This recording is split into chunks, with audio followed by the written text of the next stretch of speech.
Hi guys, it's Star the Flippin' Hippo. Thank you for joining us on our YouTube channel at Flippin' Hippos, and welcome to episode 2 of Back to Basics, the glossary of resellers' terms.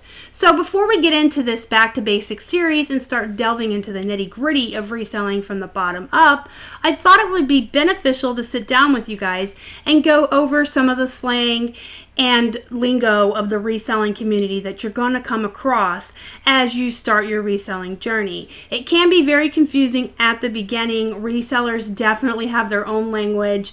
They have slang words and acronyms and terms that are just really confusing at the beginning, and it's hard to understand what's going on if you don't understand the reseller language. So today we're just going to go over some of the more common ones you're going to come across so that you have a better understanding of what you're reading or watching on YouTube. And as you get further in your journey, these will become common for you and you'll be using them before you know it. I'd like to give a special shout out, thank you, to all of the members of our Facebook group, the Hippo Hut, who helped me put together this list and gave their recommendations and their suggestions for words that should end up on this list. This list is pretty long. I have it in alphabetical order, so I'm just going to go from A to Z and down the list in alphabetical order. I don't necessarily expect any of you to memorize this. Obviously, it's a pretty big list. There will be no test at the end. But sometime this week, I will be putting this glossary with definitions and examples into the Facebook group as a file. So if you haven't joined the Facebook group yet, go ahead and do that after you watch this video. The link is down below in the description box, and then you can look for that glossary in the group to help you as you go along your journey. So we're going to start with ASP. ASP stands for average sale price. This is the average price your items sell for. BO, or best offer. This is an option you can turn on your listings on eBay and allow people to send you offers on your items. The bins. This is the Goodwill outlet store. This is the last stop place before the items go to the landfills. This is where the Goodwill retail stores send their items that didn't sell for a last chance to sell. These items go into these big blue bins and they're put out on the floor in lines, and everybody has to dig through. You pay by the pound at the bins, so a lot of resellers like it as a very affordable option to purchase their goods or their inventory. Bread and butter. A lot of resellers refer to the items that they sell on the regular basis for mid-grade prices as bread and butter. These are not your home runs or your expensive items. These are the bread and butter of a business. These are brands people will sell or items people will sell, they know sell well, and sell enough of them to keep them afloat. It's the bread and butter of their business. Bubble mailers. These are mailers that have like bubble wrap built inside. They're usually yellow. A lot of people use them for video games, DVDs, and such. Buy it now. When you list auctions on eBay, you can have a buy it now option on there, so people that don't want to bid or wait for the auction to end can buy it at the price that you set when you put up the auction. They have that buy it now option. Cassini. Cassini is the name of the algorithm that eBay uses for their search rankings. So you'll hear me refer to Cassini a lot. You'll hear a lot of other resellers refer to Cassini. She kind of has become this persona of eBay, and we refer to keeping Cassini happy or pleasing the great Cassini. She's just the name of the algorithm eBay uses when the algorithm considers what items show up where when buyers search for it. COGS, or cost of goods. This is what you have paid for your items that you purchased to sell. Comps, or searching for comps. You're going to hear this one all the time. So what does it mean to find the comps or search for the comps? It simply means to go on eBay or Amazon or Posh, whatever platform you're selling on. You go on there, you look up the item that you are thinking about purchasing for inventory or already have as you're listing it, and you look up similar items. You want to look at the sold ones to see what the current going for price is. So looking up comps or searching comps is simply looking at the prices items are selling for currently to make the decision on whether you want to purchase something or if you already have what you want to list it at. Cross-posting.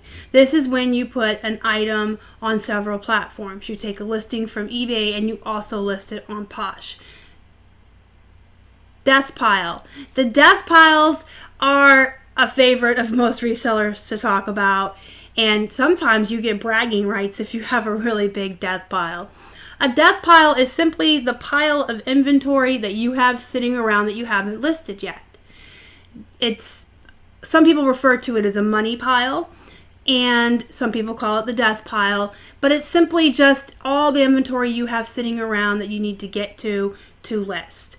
I also have the I don't wannas. You'll sometimes hear me refer to the I don't wannas, because to me, my death pile is something I want to list, I want to deal with, I want to get it up. And the I don't wannas are things that you purchased and decided you didn't want to list it, you don't want to deal with it, it's going to take a lot of work, you have no idea why you bought that, that was a bad idea, and you build up these piles of things you're avoiding. To me, those are the I don't wannas. But the death pile, you're going to hear that term a lot, and a lot of people refer to them almost like I said, you can get bragging rights, and they're just kind of like a fun thing that resellers talk about. EUC. Excellent used condition. That should explain itself. FBA and FBM stands for fulfilled by Amazon and fulfilled by merchant. When you start selling on Amazon, you have a choice of fulfilling by Amazon, FBA, which is a system where you send all of your inventory to Amazon, they store it in a warehouse, and when it sells, they have workers that pull it and ship it for you. And FBM is fulfilled by merchant. That means you list things on Amazon that you have in your own house, and you're in charge of shipping them to your buyers when they sell. Very similar to eBay. There's pros and cons for both. Of course, we'll get into that later in the series in its own video. Flip. Flip means to resell, just like you hear about the house flippers. Flipping is just buying something low and then selling it for a higher price. A fast flip is something that's going to flip really fast. GTC is good till canceled. When you list on eBay, you have two options: good for 30 days or good till canceled. Good till canceled, the listing will stay live until it sells. Good for 30 days. Every 30 days, the items will end and you are in charge of relisting them yourselves. These also have pros and cons, and we'll get into that later. GW, Goodwill. Goodwill retail store. That's the normal Goodwill that has the things on the racks. The normal Goodwill is thrift stores you go into and everything is neat and on shelves and on the racks. And that's opposed to the Goodwill outlet or the bins. Hard goods. Anything that's not clothing. Clothing is usually just referred to as clothing, but it can be soft goods. Honey pot. People will refer to their honey pot as any local thrift store or source that they have found amazing items in. So if you have a honey pot thrift store, it's usually a local mom and pop thrift store that has really good prices in there and you find really good inventory, or you have a local source that has an unending source of something you sell for really, really good prices. People refer to these as their honey pots. If you see INAD or ENAD, however you want to pronounce it, capital INAD, this means item not as described.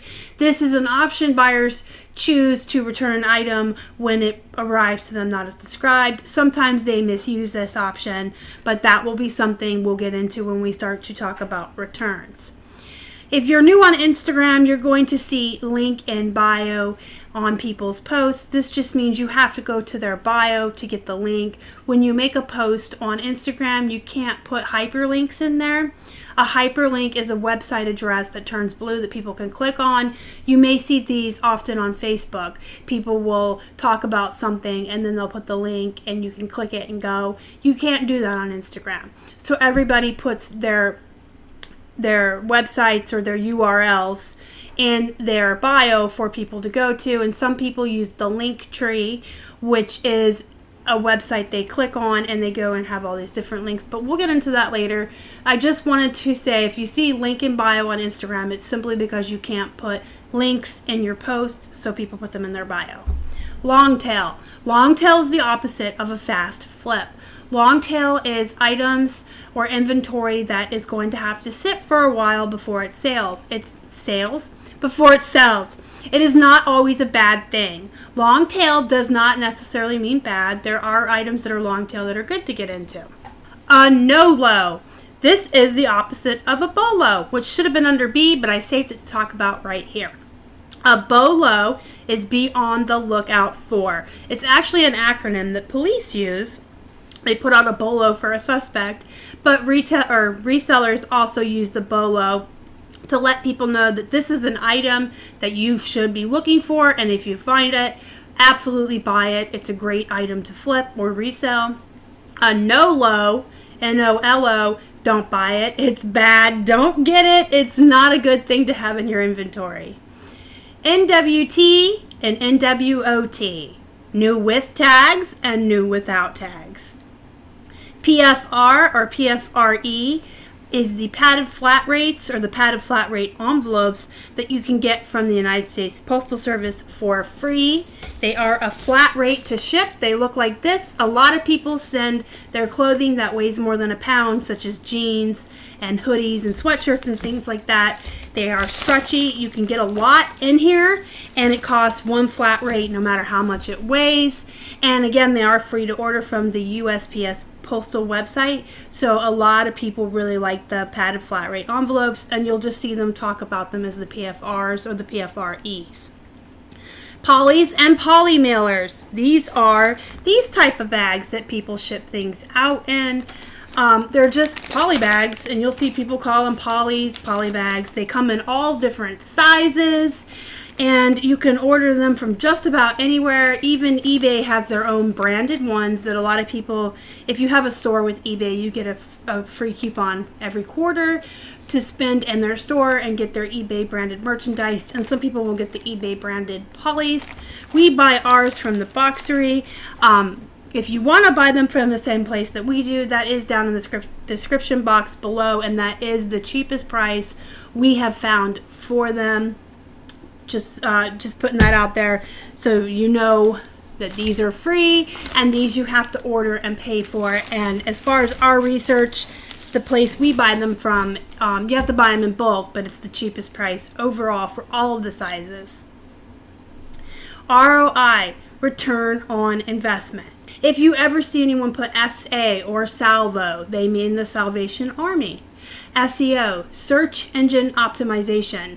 This is the process of using really good keywords to show up on a search high in any algorithm. SEO can be used for Google, for Cassini, for any place that has an algorithm that you are going to utilize the system with really good keywords to show up higher on the searches. Sell-through rate. The sell-through rate is how many items that you're selling based on how many items that you have. That's one definition. For instance, the easiest way to say that is if we have a 0.5% sell-through rate on our used clothing and we have 2,000 listings, we should be selling 10 items a day. If you have electronics in your store, you're more likely to have a higher sell-through rate, like a 1%. So if you had 1,000 electronic items in your store, you should also be selling 10 items a day, even with less listings. The sell-through rate also refers to the back end of eBay, where you can look up an item and the brand and see how often it sells and see if it's worth investing in. This is something we will definitely get into later in the series.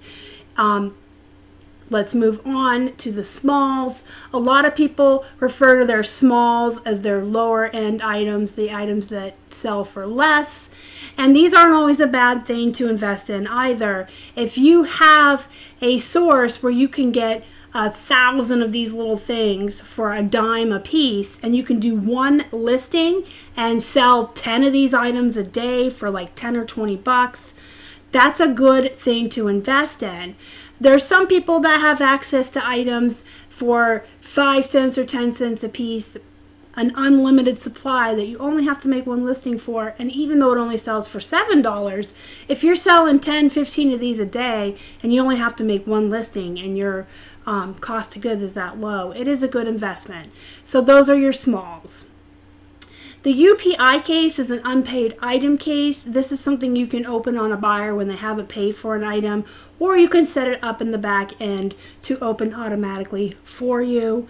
This is another thing that we'll revisit later in more detail, and I'll show you guys how. If you ever see somebody using VV, Value Village is what they're talking about. A VERO is a copyright thing on names you cannot use on eBay. The biggest one is Velcro. You cannot use Velcro as a keyword. You cannot use Velcro in your title. eBay will shut that listing down and they'll send you a message. And if you do it too many times, you're risking suspension. There is a VERO list on eBay telling you all of the brands that have enforced this and do not want you to use their name. Again, this is something we'll get into later. If you want to protect yourself in the meantime, before we get into it in the series, you can just go to Google and search how to look up the VERO list. Mine is saved on my other computer, but I read through it at the beginning and I kind of got myself familiar with the brands that you can't use. I know that Velcro is a big one, Onesie, I think OtterBox is one. There's just a lot of brands that are really particular about people selling their used goods and they don't want you to use their name, and you just have to find a way around it. And then we come to volume based. If you hear someone referring to their business as being a volume based business, this is typically a used clothing reseller. Keith and I are a volume based business. Electronics and higher end items can sell 1 or 2 items a day and make the money they need. Those of us that are selling clothing, we got to sell more every day to make our money. So a volume-based business is someone with a lot of listings selling a lot of items every day to add up to what they need to make to pay their bills and have money. And there is one that wasn't on here. I want to talk about sourcing. I'm sure everybody is familiar with what sourcing means, but when you go out sourcing, you are going out looking for items to resell in your eBay store, your Posh, your Amazon, or even sell locally, wherever you're reselling or flipping your items. Sourcing is the act of going out to the estate sales, the yard sales, the thrift stores, and I need a drink real quick. Some people source online. They find storage units they can auction. They find auctions. They have sources online where they can get liquidation and wholesale lots. But sourcing is really just the act of finding your inventory. You guys, if there are any reseller terms that I missed, that you have heard somewhere that you don't know what they are, let me know in the comments. I think we had a pretty comprehensive list here. Like I said, I reached out to our Facebook group and asked them for their input for words that we should be going over today.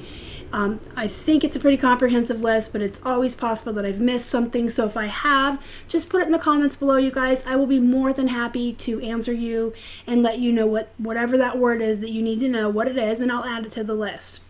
Again, this glossary will be going into our Facebook group. It'll have each term and a definition, and in some cases examples. I should have it in there by Friday at the latest. It's going to take me a little while to type out all the definitions and the examples. And as you guys do more suggestions in the group or on the comments here, I'll just keep adding them to the file. That's fine. I don't mind helping you guys in any way I can. Do me a favor before you leave, smash that like button. If you haven't already and you'd like to, please subscribe to our channel and help us feed a hungry hippo. You can find us on Instagram, Facebook, and Twitter. We are at Flippin' Hippos. Until next time, you guys have a good night.